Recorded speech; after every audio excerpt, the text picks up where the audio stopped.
Unlike most emperors, Genghis Khan never allowed his image to be portrayed in paintings or sculptures, even had not described his features in The Secret History of Mongols, which wrote in his son Khan's time. So what did Genghis Khan look like? Many historians described Genghis Khan's features. One of them was Rashid al-Din Hamadani, and many people believed his description of Genghis Khan's features. Rashid al-Din Hamadani was a historian in Mongol Ilkhanate ruled Iran. He was commissioned by Khazan Khan to write the Compendium of Chronicles, now considered the most important source for the history of the Ilkhanate period and the Mongol Empire. In this book, he claimed Genghis Khan was tall, long-bearded, red-haired, and blue-eyed. And he said that Genghis Khan's family name portrayed means blue eye, and the blue eye is a symbol of authority. So some artists draw Genghis Khan like this. But Rashid al-Din Hamadani, who never met Genghis Khan, he wrote the Compendium of Chronicles in the early 14th century. It was 100 years after Genghis Khan's death. However, the only individuals to have recorded Genghis Khan's physical appearance during his lifetime were the Persian chronicler Minhaj al-Siraj Juzjani and Chinese diplomat Zhao Hong. Minhaj al-Siraj had commented on Genghis Khan's features based on the evidence of eyes witnesses in 1220, which saw Genghis Khan fighting in the horizon.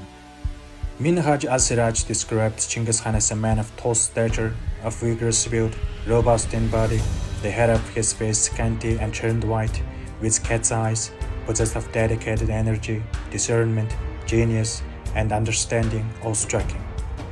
The Sung dynasty envoy Zhao Hong, who visited the Mongols in 1221, described Genghis Khan as of tall and majestic stature, his brow is broad, and his beard is long.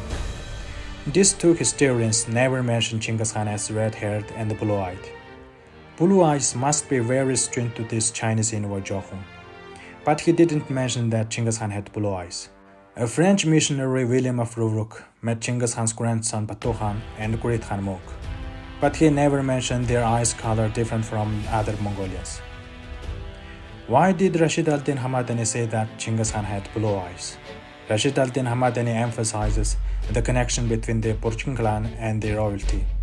And Genghis Khan's Porchin clan had a legend that Genghis Khan's ancestor Tapu Morgan's widow Alongwa was impregnated by a ray of blue light. So Rashid al-Din's intention was clear. He wrote like this to highlight the royal family of Genghis Khan. This is similar to Rashid al-Din linking the origins of Mongol to the Quran in his book. If Genghis Khan had not blue eyes like Rashid al-Din's description, what did Genghis Khan actually look like?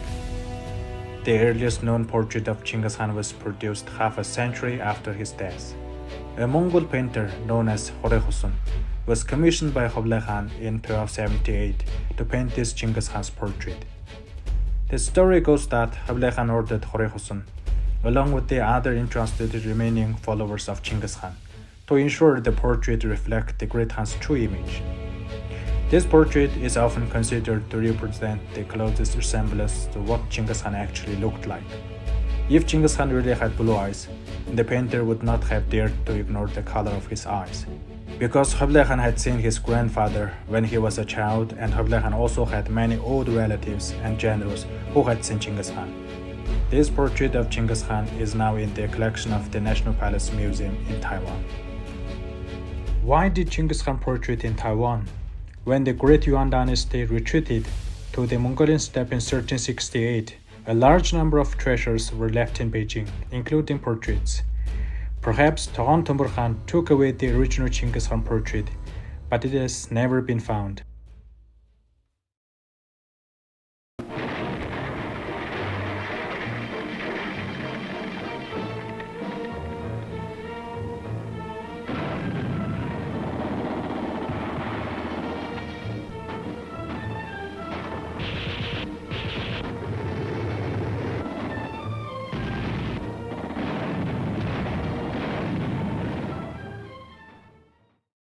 Hundreds of years later, when Chiang Kai-shek, or also known as Jiang Jieshi, failed the war and escaped to Taiwan in 1949, he took away a huge amount of gold and silver, as well as a large number of precious cultural relics and archives from the mainland China.